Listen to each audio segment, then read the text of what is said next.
Egaa wanti isin asirratti argaa jirtan kuni unqulaaliidha. Yeroo darbes kan bineensi buusuun wayii tokko maxxanseetan ture ijoollee baay'een kun arrabsee kun wayii jedhee inni waan akkanaa kun foorjiliin akkanaa kun biyyoota Arabaa keessatti wannumtuun foorjiliidha akkan argetti jechuudha. Ashama harka fuunee hordoftoota kabajamtoota chaanaalii YouTube galii jalatti argamtanii jirtu bakka jirtanitti nagaan waaqessanii baay'eetu jecha har'a wantoota argee akkasumas wantoota foorjilii ta'an beektanii isiniif himaa. Akkuma argaa jirtan unqulaalii kan akkaataa ittiin hojjetan.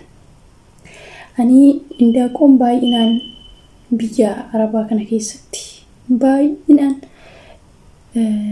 maashiniinis jiraatu aanbuustu indaaqoodha. Indaaqoon ammoo feeyyuu namoota hedduu miliyoonaan lakkaawwaman unqulaaliin asitti rakasaa an akka unqulaalii rakasni hin jiru. Inni maali oriijinaal osoo hin taane foorjilii akkanaati. Isinii galee dhugaa dubbachuuf odoo foorjilii ta'uu baate unqulaalii noormaal indaaqoon buuste ta'ee irra kasu. Wannum kan qaala'ee kan unqulaalii bichaa ta'u hin qaala'in jechuudhaan gammatti. Lakkaa foorjilii harkaan hojjetamu waan ta'eef unqulaaliin kun dhugaa dubbachuuf kan biyya keenyaatti rifi. Kan biyya Arabaatiin addaani. Anuu gaafii natti ta'ee maaliif jedheen dhimmi awwa beektanii dhugaa dubbachuuf unqulaalii malkee unqulaalii ni qabaa akka biyya keenyaatti sitti mi'aayuu ofitti siffuu. Wala firfirii hojjedhu, wala xibsii hojjedhu, wala maadii hojjedhu akka keenya sanitti mi'aawu. Isinii galee ani maaliif jedhee gaafii yeroo baay'ee unqulaaliin kunuyyuu wal darba. Isinii galee wal darba biyya keessattuyyuu garuu aynata sadifaa aynata afuffaa ta'a. Okay, kan indaaqoo faranjii diddiimadha. Okay, inni gurguddaadha. Garuu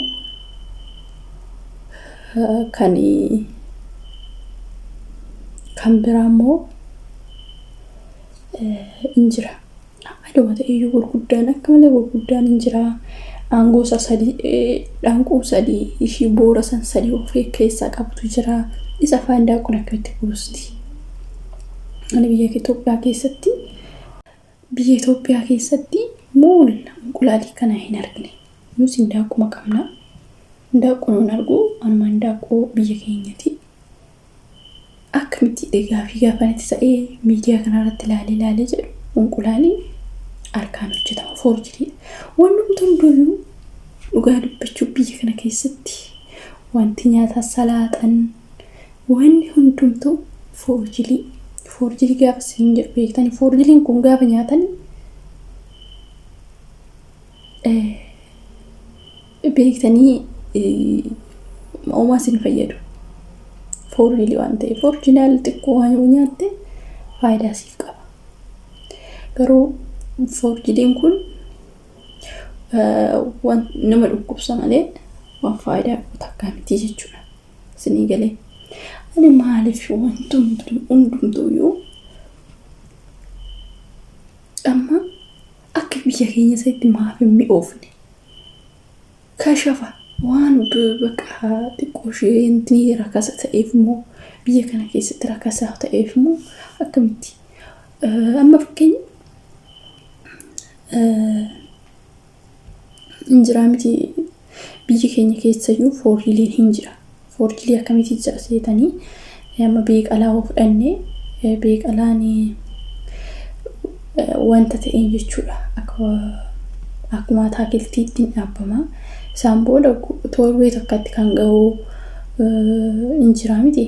Ani madaabaraadhaaf qorichaaf guddisa waan akkasii kuni foorjilii jedhama jechuudha. Warreen ababaa limaatii beektanii achi keessatti hojjetama. Injoorrii warri beektan akkasuma injoorriin asitti maal jedhama sila firaawulaa jedhama. Firaawulaa sun biyya keenya keessatti in oomishamaa jechuudha. raawulaan kuni yeroo oomishamu kana iddoo sanitti qorichi saniin guyyaa 3 gaa irraa guurama. Sinii galee irraa guurama. Inni maal jedhama? Forjiliidha malee orjinaala miti. Qorichaan kan dafee gahu kun forjiliidha jedhama. Sinii galee kan guyyaa isaa eeggatee gahu sun orjinaala malee kun forjiliin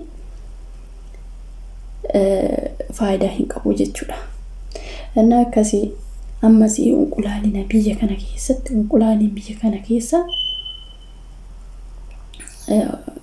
forjiliidha.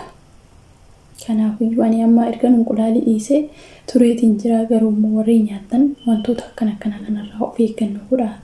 Hin jira miti. Kan hindaanqoo sijjammaa xixiqqaadha. Kan hindaanqoo xixiqqaadha. Xixiqqaa sanuu argattanii bitattanii isa nyaatan bareeda. Garuu forjilii akkana nyaachuun maafi faayidaa? Isiniif illee faayidaa hin qabu. Dhugaa dubbachuuf hin fayyadu. Mikinaatuun waan faayidaa qabu nyaatte si fayyada. Waan faayidaa hin qabne immoo gaafa sooratte siif dhibee ta'a malee homaa si hin fayyadu jechuudha. Inni akkasiin jedha obboloota koo wantoota forjilii ta'e kana irraa fagaadhaa. Ani asasiyyaa, dhukkuba ijaa, bakki ijoolleen tokko gaafa dhukkubsattanii warroota bakka nyaata akkanaa kana nyaatanidha. Isinii galee nyaata akkanaa kana warroota sooratantu dhibeen baay'inaan itti. Amma asasiyaan maalirraa namatti dhufa seetan? Unqulaalii, kajoobonii, shaxxaa minaamin jedhamu kan isarraa kan namatti dhufu. Akimiin illee nama dhowwa yeroo baay'ee waan akkana jooboniif shaxxaawwan siniin jedhu dakkuusii ishii nama gubdusan isaa walitti nyaatinaadha jedha. Mana uroo nyaata viitaaminii qabu ta'ee waan akkana namatti fiduu siniin jechuu barbaadetanii beektanii. Inni akkasii waan akkana fakkaataa irraa of eeggannoo godhaa. Wantoota orjinaala yoo ta'e nyaadhaa. Orjinaala wantaan immoo maafi faayidaa nama fayyadu sooratinaa siniin jedha. Maaliifii wanti tokko amma fakkeenyaaf viitaaminii tokko soorattee waa tokko sirraa ittisuu danda'a. Akkasumas immoo beektanii dhugaa dubbachuuf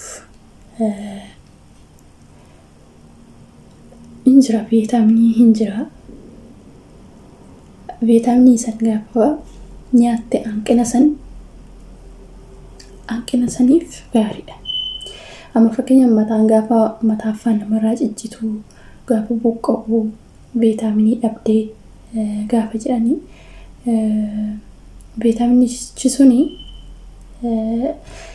viitaaminii orjinaalii ta'uu dhiisuu danda'a. Isinii galee wanti nu nyaanne sun viitaaminii amma fakkeenyaaf wanni bitamu kun wanti kiniinii wantoonni alaa bitamu kuni tarii orjinaala ta'a, tarii orjinaala ta'uu dhiisuu danda'a. Nyaattes inni si fayyadu jechuudha. Isinii galee inni akkasii wantoonni viitaaminii qaban orjinaalii kan argamu biyya keenya malee biyya Arabaa kana dhugaa dubbachuuf waanuma isaan orjinaaliin isaanii. Isaan yoo hin jedhu yeroo baay'ee orjinaalii ataakiltoonni wantoota adda addaa kuni an keessan orjinaalaa jedhu beektanii yeroo baay'ee isaan yoo hin dubbatu. Fakkeenya buna yoo fudhanne bunni Itoophiyaa keessatti orjinaalaa jedhu kanasii kan biyya biraatti dhufu kun kan qorichaan guddateedha forjiliidha hin mi'aawu jedhu beektanii. Kan Itoophiyaa sirriitti kan Afrikaa sirriitti barbaachisaa jedhu araboonni jechuudha.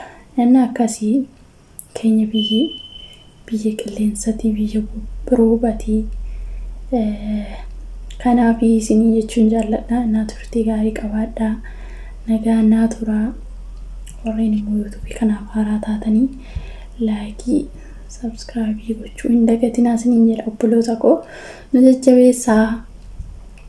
Anuyyuu yeroo baay'ee hojjetaa hin jiru. Naa turtii gaarii qabaadhaa.